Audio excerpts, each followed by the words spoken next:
Good afternoon and welcome back to the Return Homestead. My name is Mike and my wife Marty and I homestead 50 acres in southeastern Kentucky. Today we're working in the master bedroom. This is our 2001 Fleetwood mobile home that we're doing a complete remodel on from one end to the other. We're working on the old closet from the master bedroom, trying to convert this into really a headboard for our king-size bed that we're going to stick in here. We've put a wall on that side where we can add some insulation around the HVAC system. And today we're going to add another wall on this side to try to balance out the space so that it stays relatively even visually. So we're going to build a wall to cover this section of drywall up, give us a place to stick some insulation in and create a balance on either side of the room. Then we'll work on building the headboard section that will go on the back wall and then the pedestals that will go in along each side of the bed.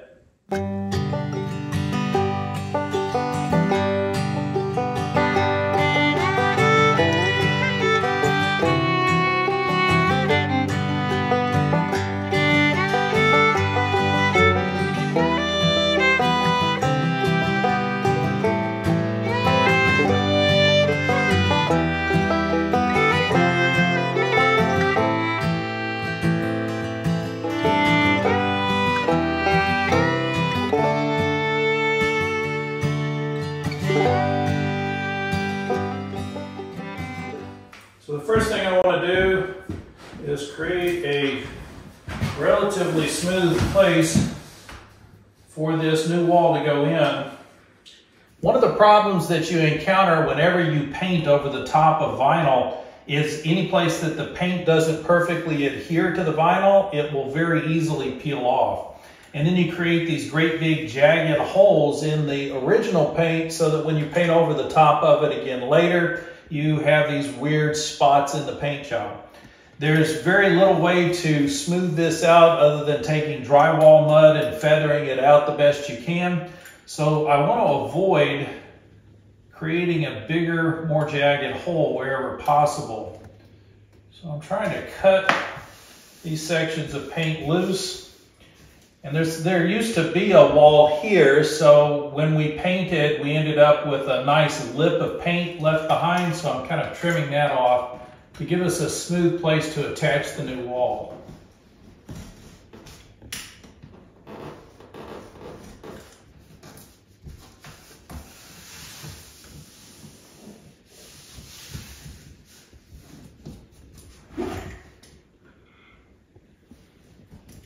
Y'all may remember from the last video that we had some issues in getting this soffit put up top. We ended up having to true the soffit up to the lumber that was already attached to the ceiling in order to avoid replacing this.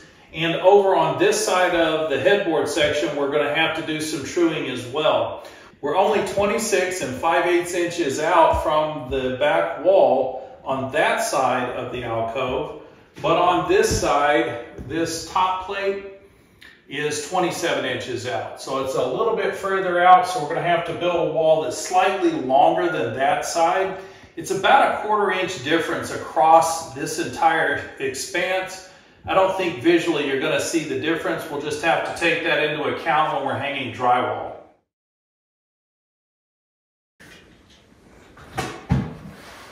So I got a 27-inch bottom plate, 24.5-inch top plate. Let's just make sure things are lining up the way we expect. One of the hardest things to think about when you're framing is drywall backing.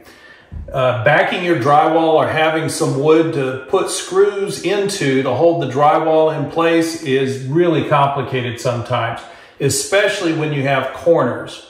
So up in this corner where we have the ceiling and the wall coming together, we need drywall backing for both the wall that's going to be coming up and for the ceiling.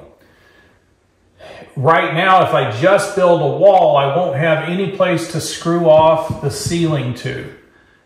To accommodate that drywall, I'm going to add an additional piece of wood over the top of the top plate, and I'll nail that off before I put the wall up. And that's going to give me some place to attach screws while I'm putting the ceiling up. Now, all of this may or may not make sense at this point. It certainly will make sense when you see us putting the drywall on this later. So now we have our bottom plate and our top plate. We want to try to stick with a 24-inch on center or a 16-inch on center spacing for studs, but these are only 27 inches long. So if we stick studs on the edges or corners at about 1.5 inches,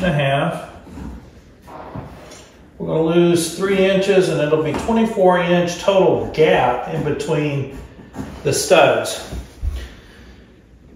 I don't think that's too far in order to support the drywall. Yes, you're supposed to do 24 on center, and this will be 24 gapped completely, but that should be fine. So I'm only going to put studs on the corners, and then we've got to get our drywall backing in on the top plate, and then we can put the studs in and go ahead and stand the wall up. The easiest way I know to get the length of your studs is to put your bottom plate and top plate in place, and then just measure up.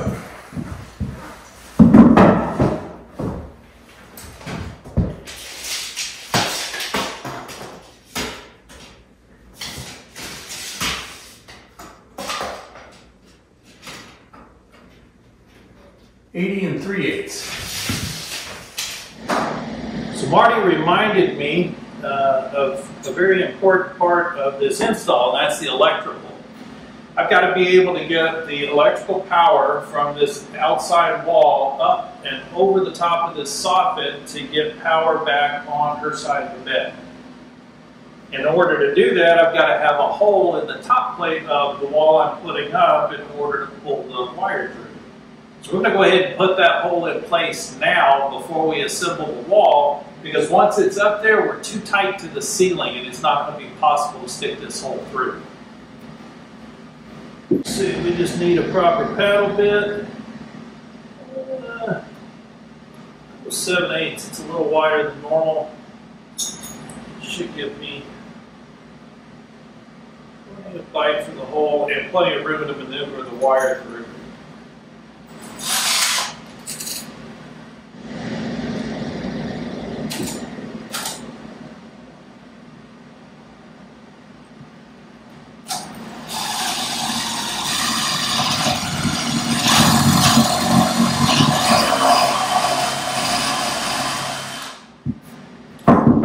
Don't forget to think about what you're drilling into.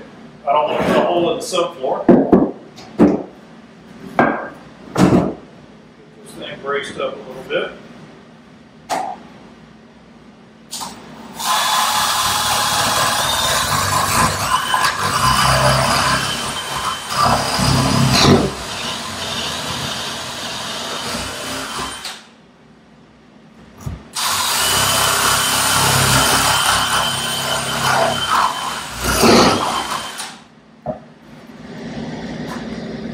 Nice clean hole. I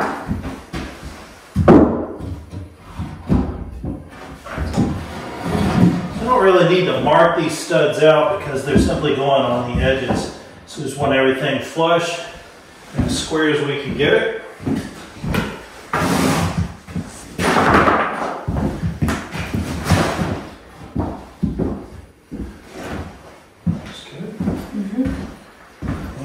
Top plate. Remembering that we have this extra piece on top of it for our drywall backing. So that's going to be above the wall. Nail that one off just like that. Okay. That's there you go. Start on the other end. Gotcha.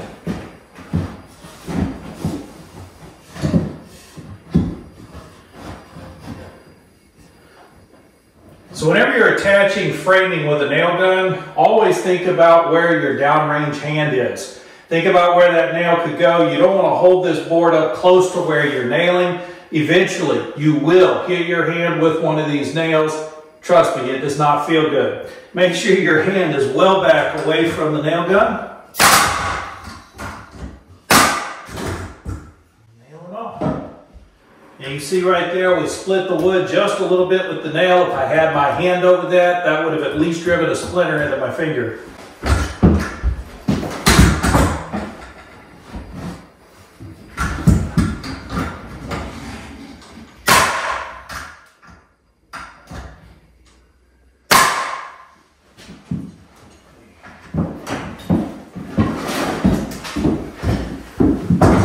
Push your way a little bit. Okay.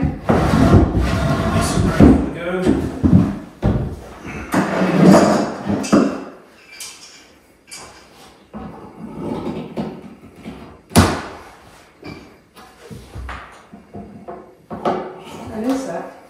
Staple. Floor? No, on the wood. Oh, for marking? Yeah. Gotcha. Let that go. It's a little hump in the floor there. Okay, I'll stand and recognize that. You're good.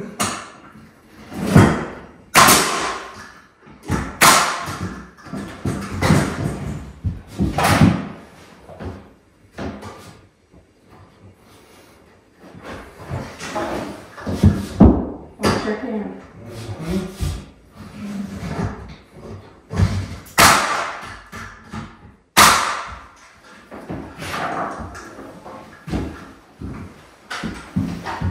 And that's it. Real simple framing for a simple piece of wall. What do you think? I'm going to get some backing in for shelving like we did on this? Yes. So we want to do the same thing? Yes. Unless you think you'll hit your head. I'm 5 foot, you're not. Well, the pedestal's going to stick out into there. Okay, then I would prefer it. Should Depends keep on. you clear of it. So the real question then is, remember we've got a 1/2 inch fall going from inside to outside. Okay. If I put the shelves the same spacing from the top plate, these shelves will be a 1/2 inch lower than these shelves. It's your side of the bed, you do you. I think I want to visually keep the shelves at the same level. If there's any kind of an offset in that, things are going to get problematic. So we need to measure from the bottom up. Okay.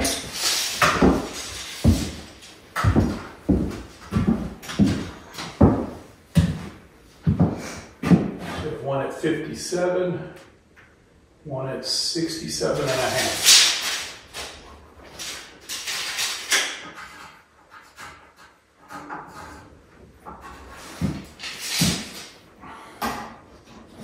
So that's our bottom plate. We want one shelf at 57 inches.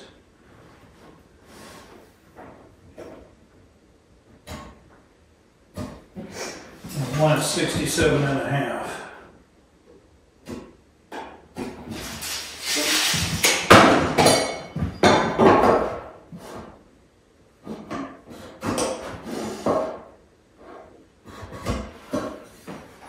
"27-inch long top plate, 27-inch long bottom plate," so these should be parallel and the same distance apart. We've got 3 inches of lumber taken off of that, so it should be 24.5 inches, right? Right. Or 24 inches.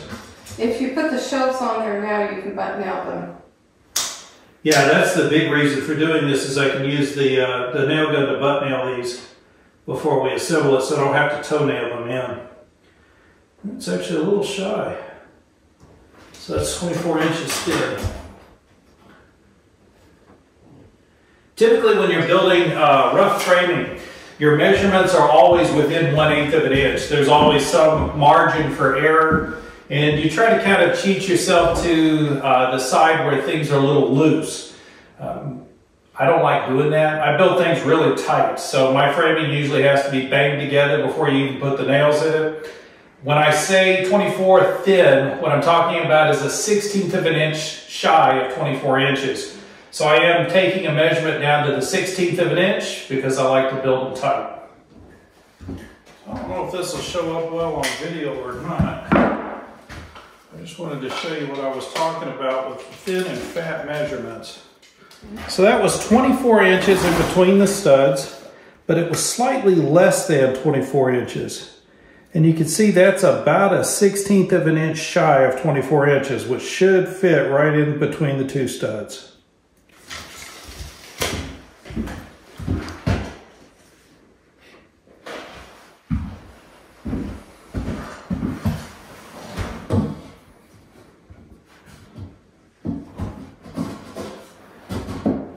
Nice snug fit. Now, before we nail these off, we also need to, once again, think about the electrical. Because the electrical is starting at the bottom of the wall and moving up.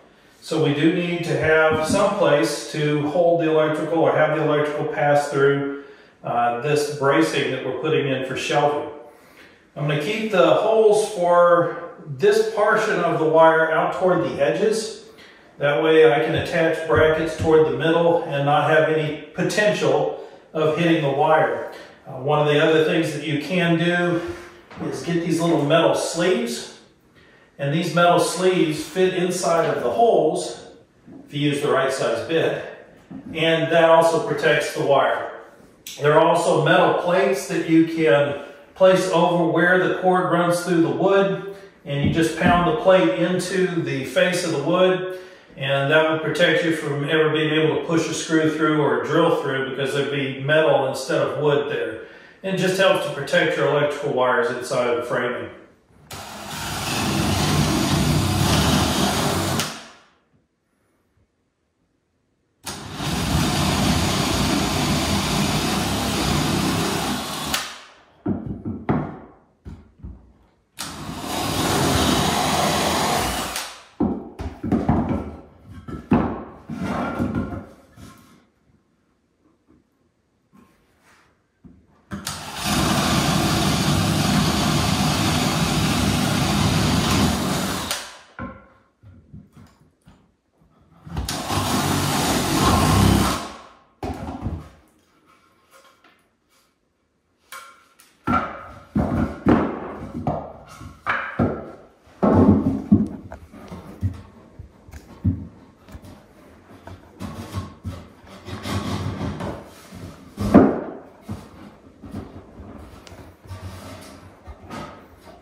Now, the other thing I need to make sure I don't do is drive a nail where I just drill the holes.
It's not hot, is it? Nope, it's dead. Okay. Well, it's hot, but it's capped.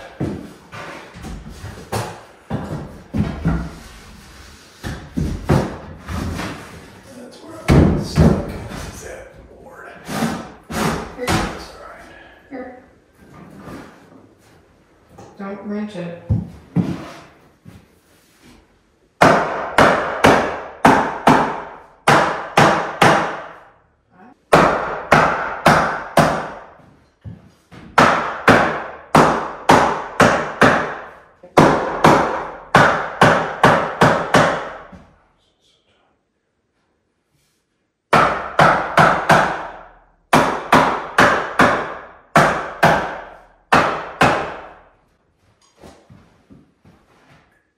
Could it be the staples?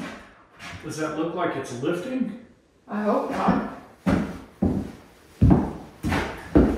come stand over here and watch while I tap on it. We have the time.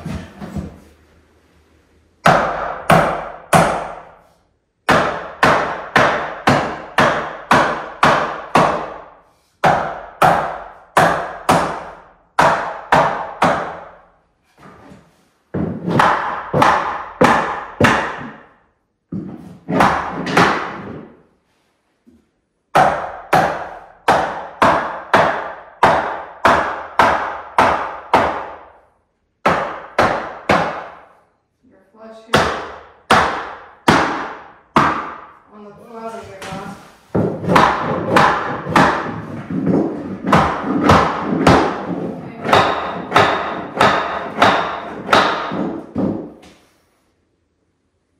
Hello.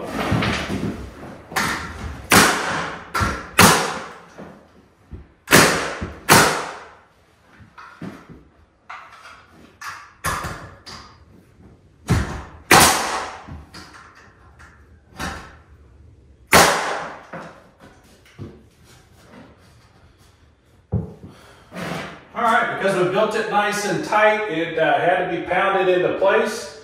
It did not lift up on the framing that was in here already, so I'm not concerned about that. Just a couple of quick nails on the bottom plate, a couple into the top plate. It's good to go. It's only holding drywall and maybe a couple of shelves later on, so I'm happy with that.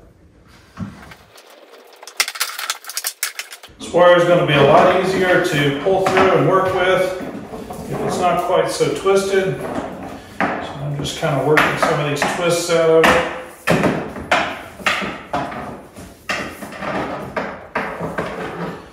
Doesn't need to be perfect. Straight is not required for electricity to pass through the wire. It's just easier to work with this way. Don't need a tester to test this because I know it's live already. Otherwise we'd have no power back here. So I'm just checking to make sure these wire nuts are tight. They're not coming off. And I've got to figure out how to fix them up through here. Nice. That's going to be a tight squeeze. Oh, I should have put it up first.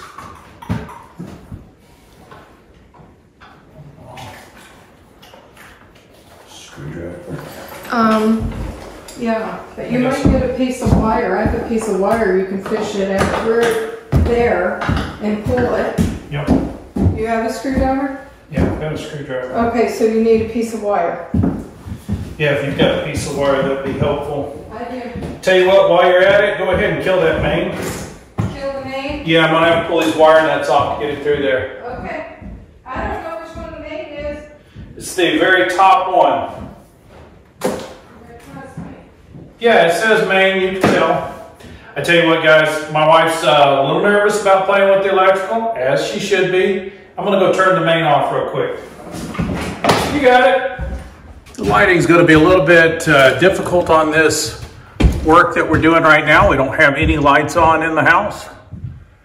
But you can see this is going to be really tight to get the wire up through those two pieces of wood. I saw a piece of And then wire. pull it out front where we can run it through the soffit here.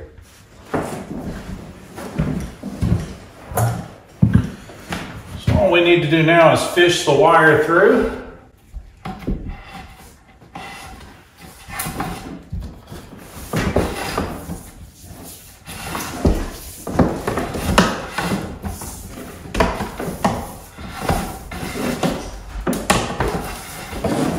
Once we get it through the side, we've got to go through the top. I bent a little bit of a hook in the top of the wire, cut it off clean to start with, and I'm hopeful that when I reach that hook through, it will flatten itself out. I don't see that wire. I should be able to grab a hold of it.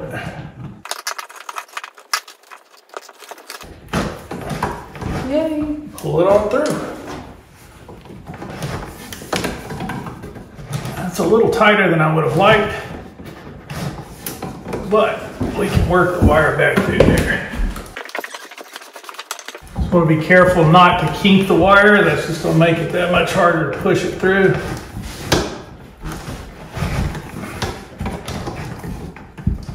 It's also a good reason for keeping the twists out of the wire wherever possible.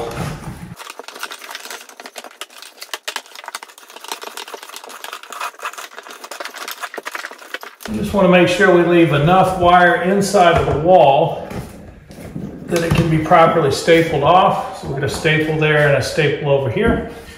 That'll support it just fine. You also need enough of a service loop to put in the outlets. Yep. Oh, so now we've got the wire in. I've got it pulled across the top of the soffit. I'll be adding some junction boxes in up top that will allow me to branch off for the lighting and the power that we need here in the alcove. And it will also give me an opportunity to make up for the fact that we just used quite a bit more wire going over the top. Right now today, we just want to make this connection back to the light circuit so that we can have lights back in the room. So we do have the light switch still here. All the power is off, so we don't have to worry about taking off wire nuts and creating hot wires that we can electrocute ourselves on. So cut this insulation out of the way.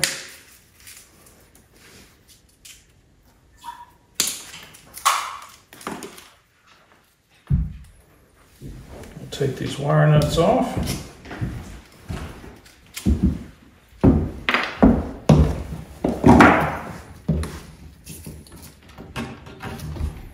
Thought there was a hole in that stud. It's not. It's actually a knot. Nice. So the hole was up top. Okay. Yep. So now all I need to do is strip the wire back on this other side. We'll use some wire nuts to reconnect these. We should be back in business on the overhead light. And fans since it's so hot. It is getting stuffy in here, huh? Mm-hmm. Tell us what the weather's like in your area. Things have been really weird here. They keep predicting no rain, and then it gets super humid, and by mid-afternoon, we've got rain.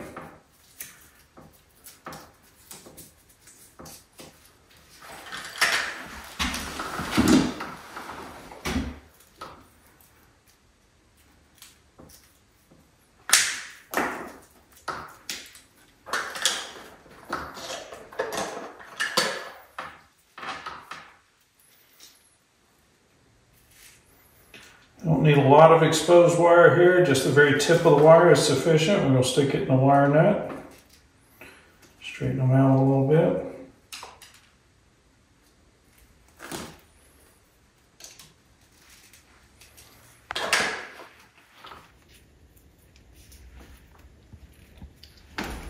Not real complicated here. We're going to connect white to white, black to black, and the copper or ground to ground. What's up, kid? You wanted to do this? I'm sorry. Stealing your thunder.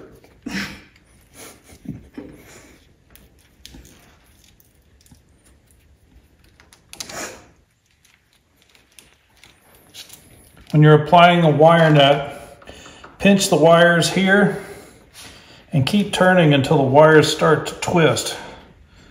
And that will ensure you got a good snug fit and it's not going to come off. And then the grounds is not as critical. So we'll just twist those together.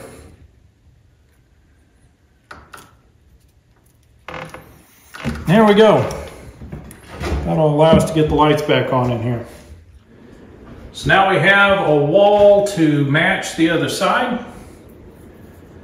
We put in our shelving units at the same distance from the floor. If we had put them same distance from the ceiling, they would have been slightly off. These would have been a ½ inch lower than the ones on the other side. This wall we built last time. You can see the similarities in the framing. We've got our soffit in with electrical wire running through it now. So we're able to get the overhead light and the ceiling fan back on in here. Just remember when you're dealing with the electrical, either turn the power off completely or make sure you've got a tester in your pocket and you're never grabbing a hold of a live wire. The safest way to do it is with the power off. And all we did was connected white to white, black to black, to reestablish the circuit. We've still got the light switch connected, so we're able to get the lights back on. Okay. Well, we've made some good progress on the bedroom today. We've still got to put in this back wall, which will actually be the headboard for the bed, and we need to build the pedestals that go on either side of the bed. So Marty and I are going to talk through all those measurements, make sure we've got everything dialed in and we know what everything's going to look like when we're finished. We do appreciate you joining us here on the Return Homestead today. If you haven't subscribed yet, please go ahead and subscribe. Hit that like button while you're in there, and we'll see you next time.